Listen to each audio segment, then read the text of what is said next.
Welcome to Senior Living Visionaries, a podcast for senior living leaders who are looking to stay ahead of the curve in the industry. On this show, we feature leaders and innovators in senior living who are pushing the boundaries and creating new, effective services and solutions. And now, let's settle in as host Jennifer Drago connects us with today's guests.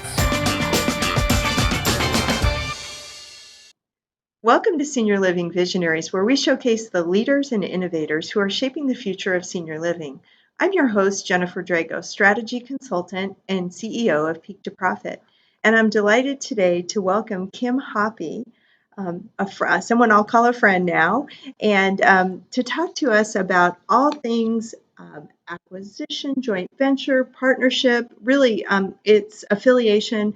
All these things are such a hot button in today's industry in senior living. And so we're going to hear it firsthand from someone who's done a lot of great work in this space.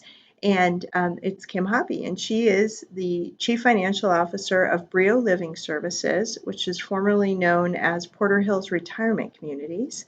So you joined Brio in May of 2016, serving as the Vice President of Finance, and now serves as the Chief Financial Officer. You have a Bachelor in Business Administration and Accounting from Western Michigan University and is a CPA. Someone who's married to a CPA, I love all the work that you do. Kim has more than 25 years of experience with senior living and nonprofit auditing and consulting, Medicare and Medicaid reimbursement, team leadership and development, financial operations, project management, strategic planning, and business development, all things that are so important to the strength and stability of our industry. Kim started her career at Plant Moran and spent 16 years serving senior care clients. You also worked for Walmart and Sam's Club in the areas of finance and accounting, and you've served on various boards, including Northwest Arkansas YMCA, Smiles for a Lifetime, and you're a founding member of Inforum. You're also involved in presenting at various industry associations. I saw you most recently at the Ziegler Senior Living and Finance Conference. I saw you before that at Leading Age California, so you are well-spoken in all things finance, and I think some of the areas we're going to talk about as well today. And one of the other things that I love about Kim is that she's multidimensional. She's in her spare time, she enjoys yoga and meditation, and recently completed her 500-hour certification to be a yoga instructor. So maybe you can weave in your comments some things that keep us zen in the midst of negotiations and things like that. So welcome, Kim. Tell us about Brio, if you would, a little bit more. Great. Thank you for having me today. And I will definitely try to weave in some Zen elements on these very heavy topics that we have today. So just related to Brio, we are a large organization, pretty all in Michigan, and we like to say that we're shore to shore. Because we start in pretty much Grand Rapids, Holland area, and then we have entities all the way to Detroit and the east side of the state. And so we are about a $150 million organization in total, which includes, depending on how you want to count them, 24 to 26 different business lines, including everything from independent living, very nice independent living, all the way through to skilled nursing, memory care, hospice, care management programs, CCRC without walls. We have a very large home and community-based platform. So over more than half of our revenue is related to home and community-based. Brio has a love for PACE and home care and CCRC without walls, and we see that growing in the future. In total, we serve about 6,700 people in all of our services, and we have about 2,300 team members. So wow. What's going on at Brio? Yeah. Thank you for asking. And I want to make sure I heard correctly. More than 50% of your revenue comes from home and community-based services? Yes.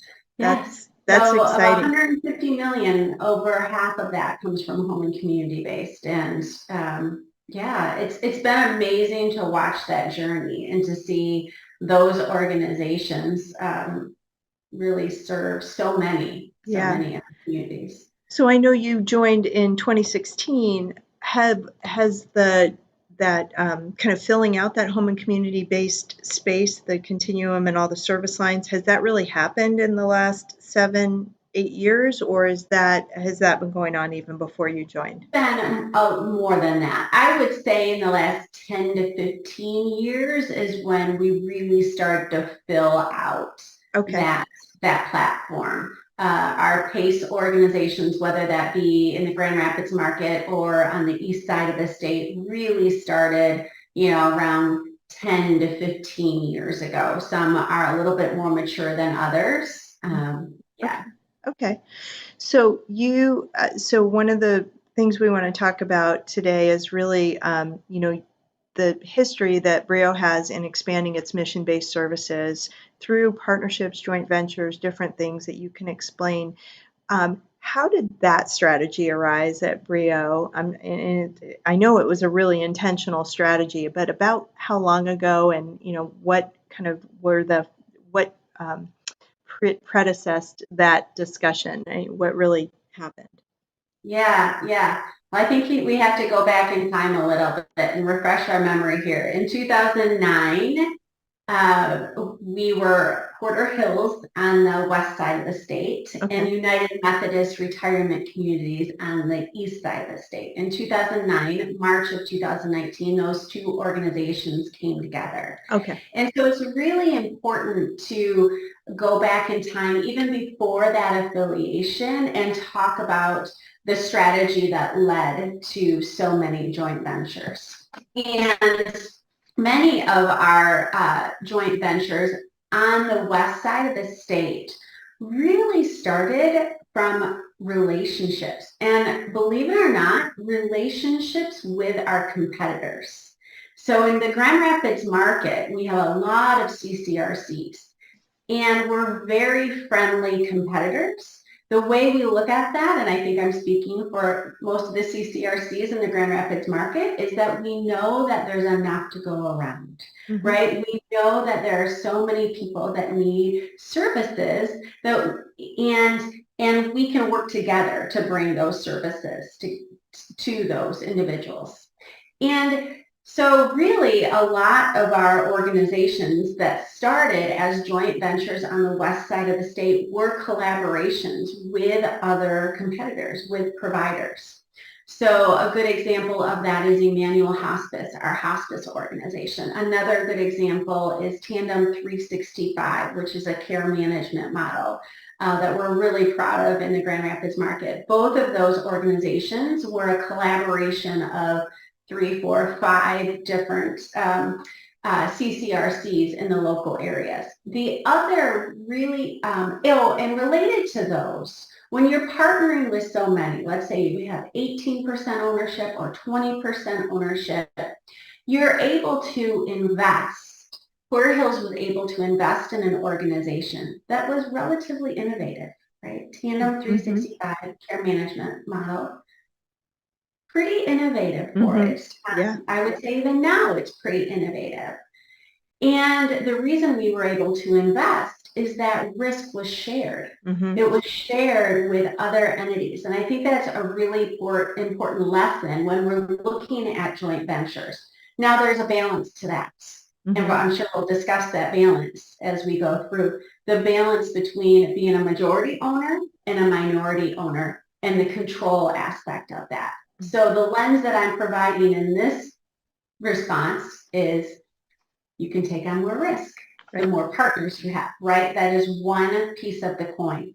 The other thing that we were looking at from a Porter Hills standpoint is not only diversification, but scale, right? So we have 6 affordable housing entities on the west side of the state, and they all look exactly the same. And they all run very, very similar. And that is scale. Scale keeps your overhead lower. We're able to provide services to more. And so really that strategy of growth around joint ventures had many kind of prongs to it, right? Scale, we knew we had to have scale, and we knew we wanted innovation, right? So by the time we affiliated in 2019. Porter Hills had 6 affordable housing, which I mentioned, 2 PACE locations, a CCRC without walls, which we call avenues, a home care, a care management model, and we were part of a hospice joint venture. So that was a lot going on. On the east side of the state, UMRC was very focused in PACE. So they were a part of 2 PACE organizations as a majority owner and one as a minority owner, and then they had 2 affordable housing. So when we came together in 2019, we complemented each other very well. Mm-hmm. And so then think about that strategy then as a Brio, as 2 organizations coming together. We had PACE and we had affordable housing, right? Mm-hmm. So continuing to look at scale in those areas, continue to see if there's options in those areas. The strategy was really based on financial sustainability on into the future, as well as growth, both from an organic standpoint and from an affiliation joint venture standpoint. So I know that was a lot. No, it's perfect. What a great, thank you for taking us back and explaining, because that history, I mean, certainly Porter Hills had a history of working through these partnerships, joint ventures, and then URMC, and then came together and have done even more, which is just really impressive, I have to say. Have in all the work that you've done around joint ventures, have those all been around existing services, or have you ever partnered in any way to say, oh, we need this service here, let's partner together and start this up? Yeah, when we say we, I'm gonna focus the we on previous management, right? Okay. So the answer is yes, from a Porter Hills and United Methodist Retirement Communities standpoint. So kind of the core infrastructure of both entities in their history, right? Porter Hills going back 50 years and United Methodist Retirement Communities going back 100 years was the core continuum, the IL to assisted living to skilled nursing, Mm-hmm. right? As we started to see the industry shift, right? Whether it was the needs of the consumer or where our revenue was generated from, Mm-hmm. right? So go back, I remember walking out of a training when I was with Plant Moran, and Medicare rug rates were changing, and it was going to solve every financial problem that there was, right? And we did have a handful of years where Medicare rates were high, right? That is no longer Right. Most people's experience. Now, I know there's some in the industry that are still receiving, a significant amount of revenue. So the point I'm getting to is that when we started to see not only our payer mix shift, our revenues shift, payer or customer demands shift, we started looking at PACE models, Mm-hmm. Tandem 365, case management models, those models that keep individuals outside of the emergency room, Mm-hmm. right? That's what the Tandem 365 model does.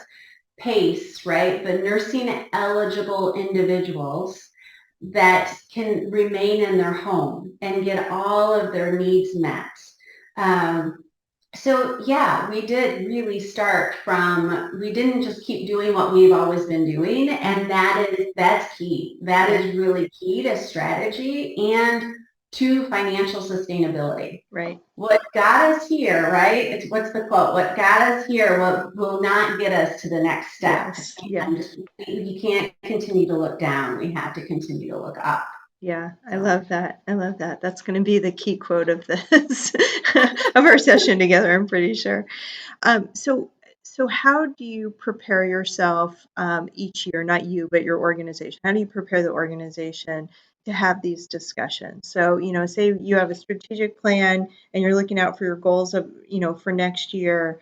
Do you know, gosh, we really need to bolster our service in this area, this geography or this service line, and let's go out and look for partners? I mean, And what I'm really interested in also is when you're having those conversations at the board level, do you go into a discussion with a potential partner knowing kind of what's acceptable, so what the guardrails are, or do you go in with an open mind and just kind of let the discussions go where they may?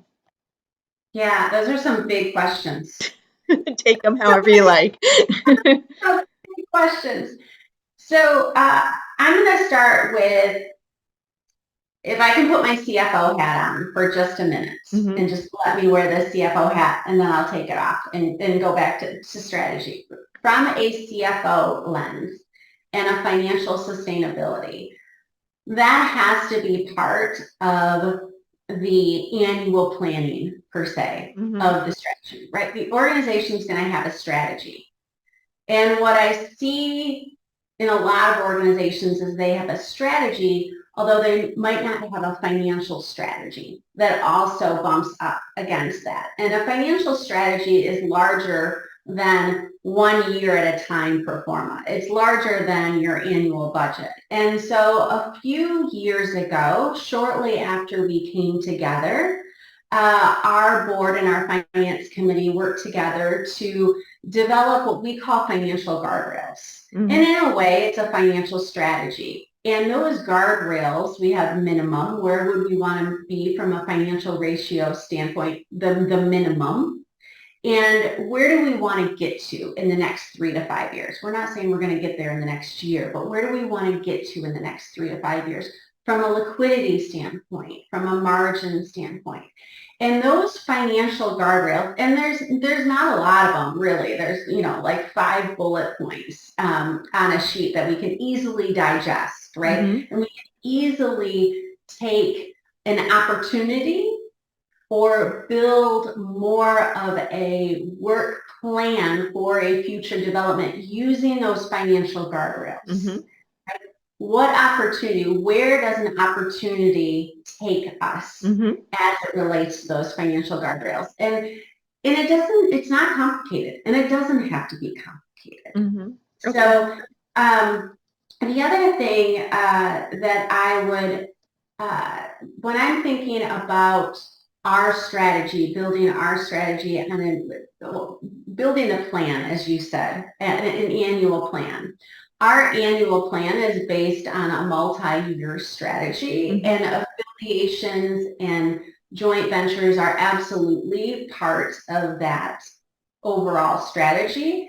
And for us, it is scaling what we know we're good at the moment, right? And we're pretty dang good at PACE. We're pretty dang good at affordable housing. And it's also challenging ourselves on our existing lines of business as well, right? Are we, just because they're in our book of business, right? Are we being good stewards of all of our assets, right?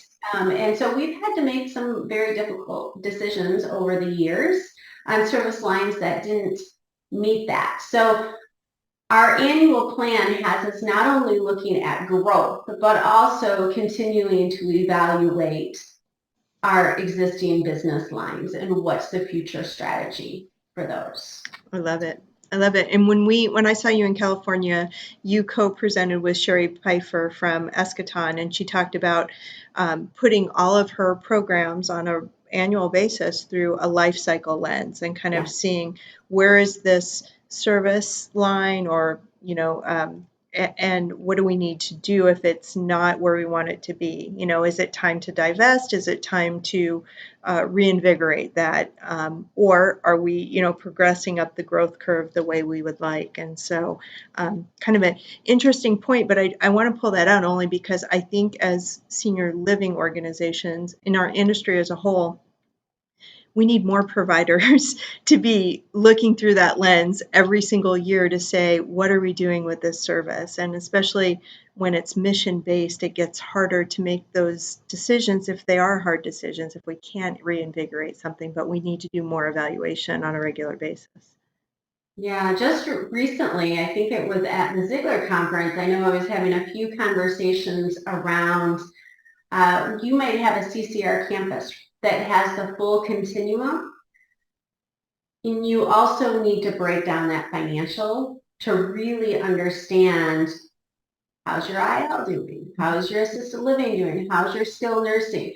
So you do have to, somebody's going to laugh when they hear me say this, you do have to drop down into the details of the financial analysis of each business line, because you might be making an assumption that your skilled nursing is doing fine. And really that's not the case. Or a payer mix is doing fine, and really that's not the case. And I would also say, and so I love that Sherry's process that she takes, and ours is somewhat similar to that. And I do believe that that's when it gets into the really, really hard stuff that we have to do as senior care providers. And how do we balance financial sustainability, future growth, which we know is required, absolutely required in our industry, with that community feeling, right? And that's tricky. That is so tricky. And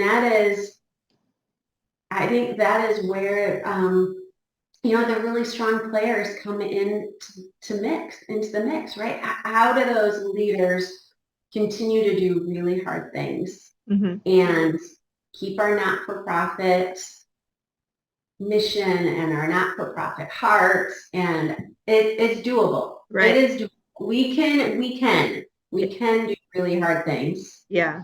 And keep all of that intact. We have to be really thoughtful. Yeah. Really, really thoughtful, and over-communicate, over-plan, right? Not just pull the triggers and, hope for the best. Hope for the best. No. There's a way we can make these changes as a not-for-profit and hold tight to that community family and hold tight to the missions. It can be done. Yeah. I love the framework that you provided, though, about the financial guardrails. And I think that that's really important to have some kind of lens through which, or filter through which you start. It's kind of I'm sure that's the starting point of, okay, does this start to make sense here before we even have any other conversations? Are there any other must-haves or guardrails that aren't truly financial Yeah. So when I'm thinking about a new opportunity, right, and that's what we're talking about right now, right, a new opportunity. Actually, the financial guardrails is probably third or fourth on my list. Okay. Right. Number one is strategy. What is the organization's long-term and short-term strategy? And I do really believe that it is important to look at that in two ways, right? Long-term and short-term. I don't know any organization right now that has got everything nailed right now, right? We're all going through a lot, right? Whether that's employment or inflation or you name it, right? And so I think from a board's perspective, you've got to look at the long term, right? What's their long-term goal for the potential organization, and the short term. And then the next step after strategy is culture. And I feel like that this is an area that needs more time in our industry. I feel like we've got the strategy down, pieces of the strategy when looking at organizations, and I'm talking about the industry as a whole when I say we, not necessarily just Brio. And we as an industry have pieces of the financials, right? We understand that. The culture, I feel like as not-for-profits, we just feel like we've got culture nailed, right? So, and we like each other, and we're all good people, and, we're in it for the mission. Blending cultures is no joke. And blending executive leadership teams is no joke. And so if I were to say invest dollars, where you need to invest dollars during an affiliation or a joint venture process, it's with culture. It's really bringing in the experts. We all think we're experts in culture, right? As a CFO, I'm an expert in culture.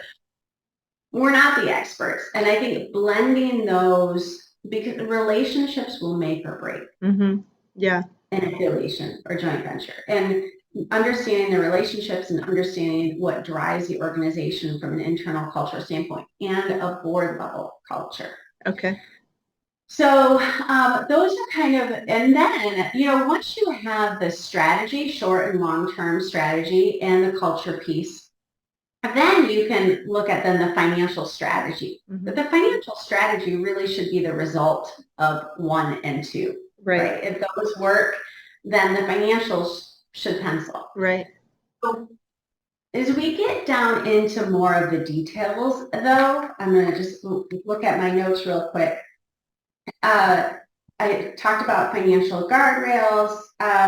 So thinking about the future success of an organization, and I'm thinking more about a joint venture, not necessarily an affiliation at this point.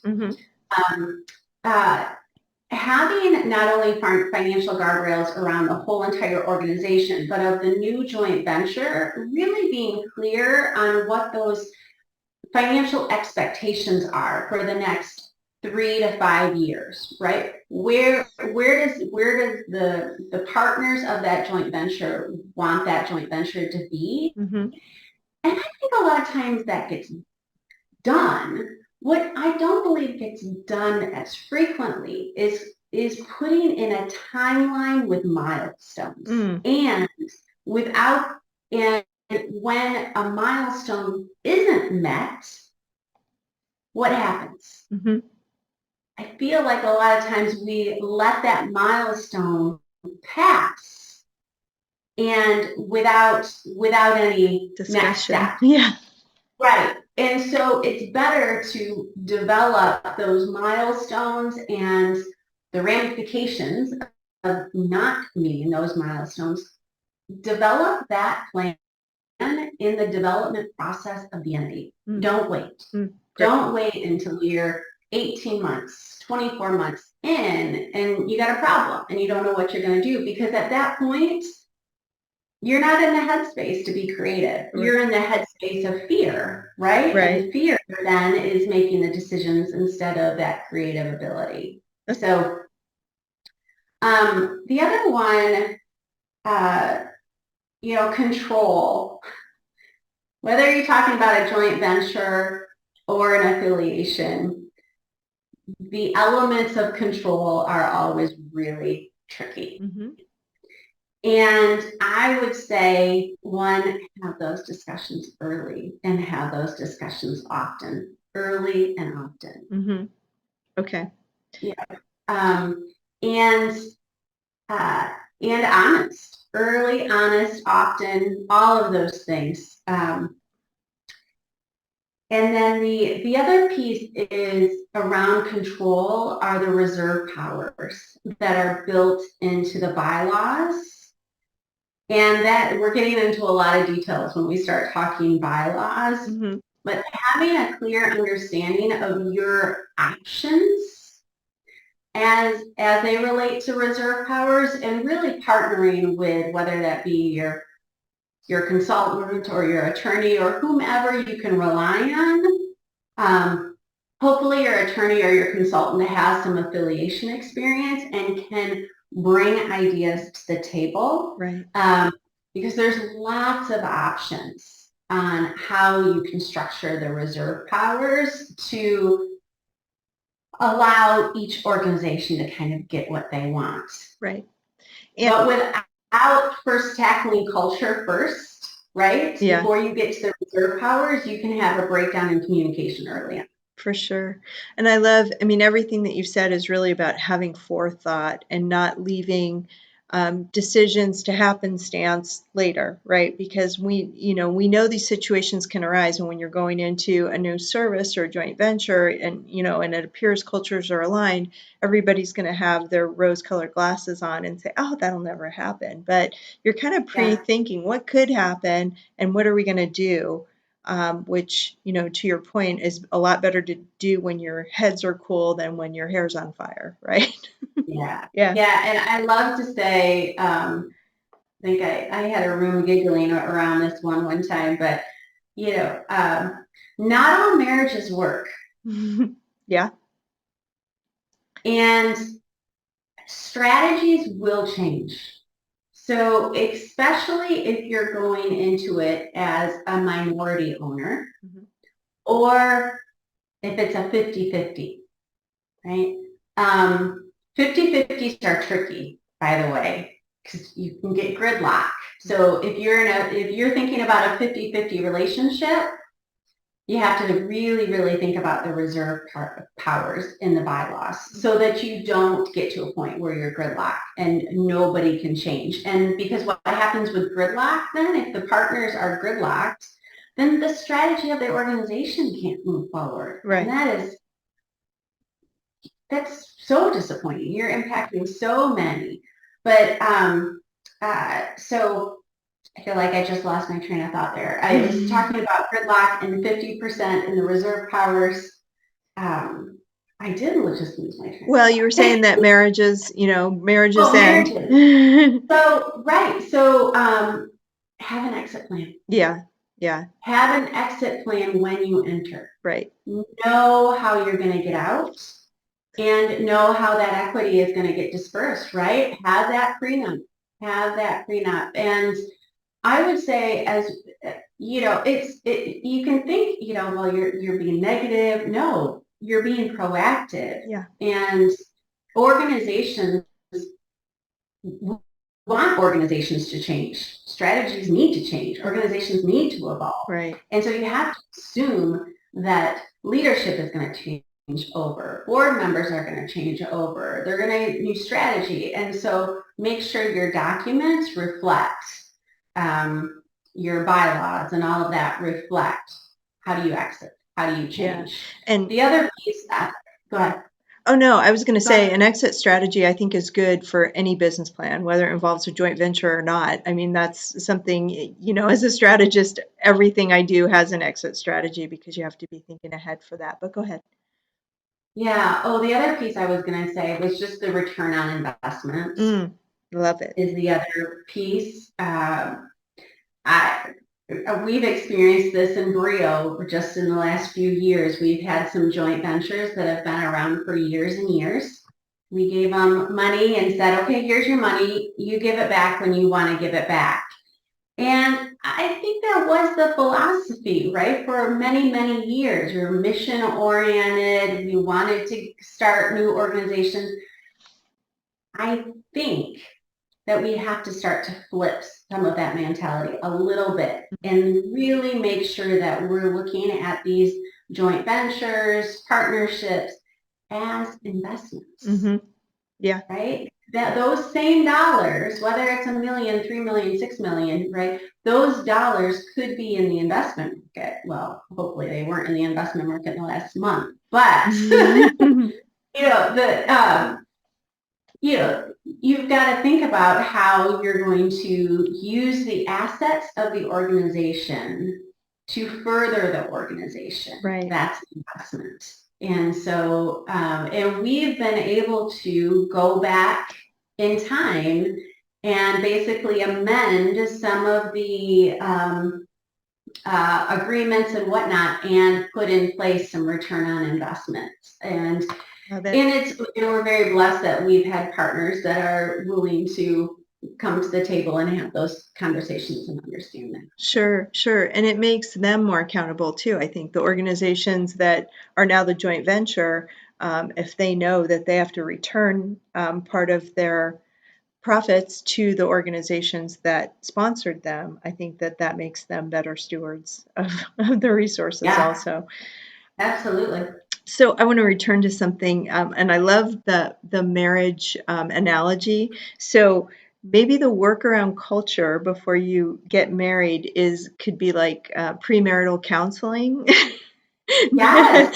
But how does an organization do that? And is it necessary to bring in an outside expert if you're looking at a smaller program, smaller risk, smaller investment, or something that's just starting off the ground? I mean, do you still recommend that you bring in an expert to kind of help you evaluate the culture fit?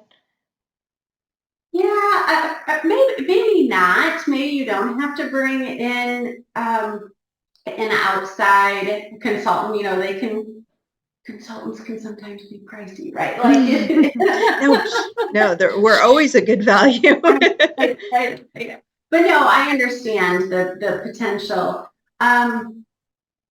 I've seen in other organizations, different surveys, personality assessment survey tools, or culture assessment tools. So they're definitely out there that you can use to kind of bump up and compare either, this executive director's personality and how this executive director works compared to the new executive director or whatever that may be. So, and I do feel like you can, if you're really, really honest with yourself, I think you can sniff out, right? You can sniff out if culture is not an exact fit. So make sure you talk about it, right? Make sure you don't just push it under the rug, right? Bring up those things that go,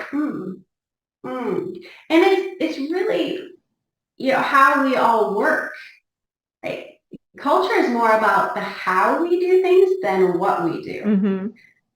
How we interact, how we return an email, how we treat. And I do think spending time together as well, that probably spending a lot of time together, especially if it's a smaller organization and you're not, ready to look at a consultant. And I do really believe that the marriage counseling, the executive coaching, the executive, that lane is really, really helpful. Yeah. Okay. Thank you for that. Thanks for explaining all of those opportunities to kind of pre-think the relationship and then, go into it with structure and eyes wide open. So I appreciate everything that you've brought forward so far. It's really enlightening. So you said that in Brio's situation that you had kind of a strategic pillar that you were keeping your eyes open for affiliation, joint venture opportunities, things that might bring forth growth that made sense to the organization. So once that strategy was in place, did you have a way to kind of prioritize how you went about? Because when you have your eyes open like that, there's lots of opportunities. And how do you know which one to pursue at what time? Yeah. So we talked about the financial guardrails, right? We've talked about scale being important. We've also talked about mission, mission being critical. And I also think that, I know during the Porter Hills process, so the Porter Hills started the affiliation process when Porter Hills and UMRC came together. And we knew, Porter Hills knew we wanted to affiliate. And so we hired a third party to help us evaluate future partners. And part of that process with a third party was a very objective tool. Very, very objective, multi-question tool that we were able to, we started with the universe of CCRCs, and then we had different kind of layers of tools that took it from a potential of 100 CCRCs down to 20, down to 5, down to 3. Once we got to the 5 or 3, we had a very objective tool that our basically affiliation committee that was they were members of the board, individually completed this tool. And it was everything from what's important from a culture standpoint, what's important from a mission standpoint, what's important from a financial standpoint, a strategy standpoint, how we work together, all of those things. And I do believe, and that was that was an independent tool brought to us by a third party. Our board members were able to tweak some of the criteria before we even met any of the organizations that we were evaluating, right? So we weren't adjusting the scale as we go, right? So we had a foundation to start with. And that tool, that independent review and objective tool, I really feel like kept us honest throughout the way. Yeah, I think that is, yeah. Great example. Thank you for sharing that. Yeah. Okay, and so that was one example, but and if you can still speak in generalities, but when you investigate an organization as a potential partner, or you are identifying the universe of do you generally do a formal RFP, or are many of these relationships, as you mentioned, kind of starting out with relationships that are already in place and they just kind of form into formal conversations? Yeah, I feel like we've done it every way possible, honestly. And I think every way possible that's not a very good answer. I think it's a measurement of risk, right? If you're evaluating an affiliation to, or multiple organizations coming together, there's a lot of risk there. Right. A lot of risk. So you may want to add more formality to that. Makes sense. Right? More formality from a RFP standpoint, third-party consultant, whatever that formality is, the higher the risk, you want to add that formality. And I would have to say, a lot of our joint ventures came, through a coffee conversation, through an industry conversation. So, relationships are critical. Yeah, and you said something early on that I just want to pull out one more time, which is have coffee with your competitors. Have a friendly relationship with your competitors. You never know where those discussions are going to go. Yeah. Relationships in this joint venture affiliation process is just so key. Yeah, is so key. And while they are so key, I also believe that appropriate governance and appropriate due diligence, and I don't mean due diligence checking the boxes and looking at 990s. That's not the due diligence meaning having the appropriate involvement and objective analysis, right? Require third-party knowledge, require objectivity, right? So that the boards or the leadership team can step outside of their norm, outside of themselves. And I think we only get there when we build in tools, whether that is, let's say you can't hire a consultant or whatever, and I'm not pushing consultants, but, just trying to build up objectivity. You can build objectivity by building your own set of parameters, what's really important to the organization, and have those filled out independently throughout, a joint venture process or whatnot. Yeah. So while I'm saying that the relationships are key, I think we all have to recognize that we have a fiduciary responsibility to take those relationships to the next level of let's make sure that we're not just buddies hooking arms, right? We're adding the objectivity and the fiduciary responsibility to that.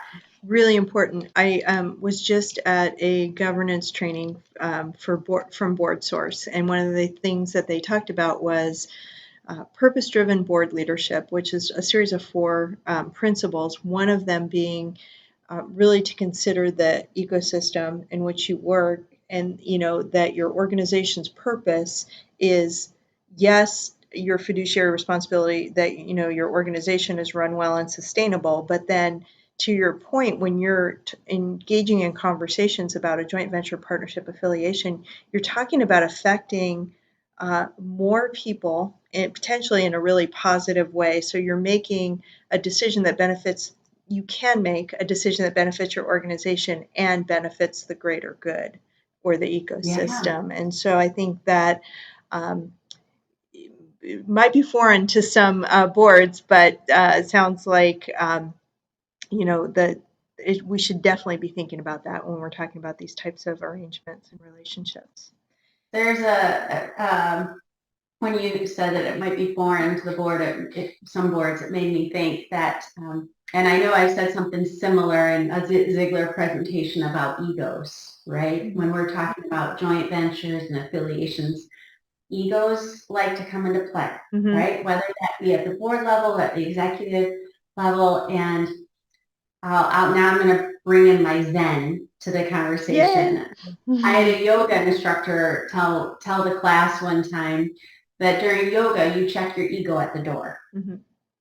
And that is always in the back of my mind when we're talking about strategy for our organization. And I'm very aware in boardrooms and whatnot when that is and when that isn't happening. Right. Good point. And so this might be related to my next question. As you've seen different affiliations and conversations happening around partnerships, joint ventures, what are some things that you know of that kind of stop the negotiations in their track, or that, rightly so, maybe just put a pause and say, maybe this isn't the right step? But what are some things that break up that conversation? Yeah. I think not being honest from the start. Okay. Right. Really honest, whether that's honesty from a control standpoint, right? What is the board okay with from a control standpoint? Not okay with from a control standpoint. So, back to the marriage analogy, mm-hmm. right? Sometimes when you're dating, everything is rosy. It's fine, mm-hmm. right? You want everything to be fine during dating. So, you share the meal that you don't want to share or whatever, right? And I think if we compare that to an affiliation or a joint venture, everything is not hunky-dory, right? We need to bring that stuff out early. So from a control standpoint, from a financial standpoint mm-hmm. too, I think honesty from the get-go. I'm just trying to think, and let me make sure I look at my notes real quick. And culture. We talked about culture. Yeah, culture. Okay. Yep. Okay. And then my final question for you is, if lots of senior living organizations, as we mentioned, are looking to expand their horizons into home and community based. They're looking at different ways to bolster their revenue or build scale. All the things that we talked about. So what would be your best advice if you're talking to an organization that hasn't yet partnered in some of the ways that we've talked about today, what would you advise them to do as kind of their starting point? Mm-hmm. I'm gonna share this in a lessons learned way. Okay. So the lesson learned, be clear on your defined culture and also be curious. Right? We talked about being clear on the desired return on investment. Be really clear on timelines and communication. Over-communicating is so important. I've said it quite a bit on this call, but require objectivity. Require it of your board.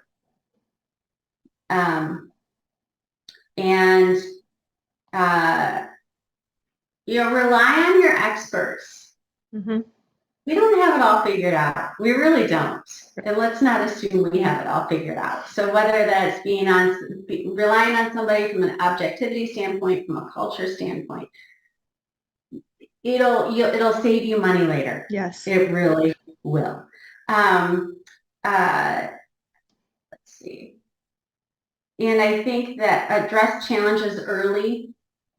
The leadership, the ownership, address those.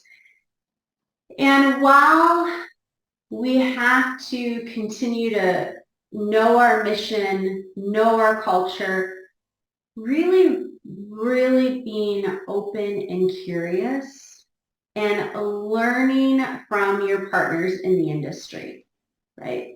Those that have gone through this or not gone through it. The world is changing, whether that is the employment market, inflation, Medicare, baby boomers, right? We can go down through the list that we all talk about. It is changing. It is not going back. Yeah. It is not going back. And so I said in the beginning, doing what we've always done and expecting it to be fine. And it just, we have to become more curious. We have to become open-minded. And that may mean a little shift in culture. It may be a little bit more risk-taking.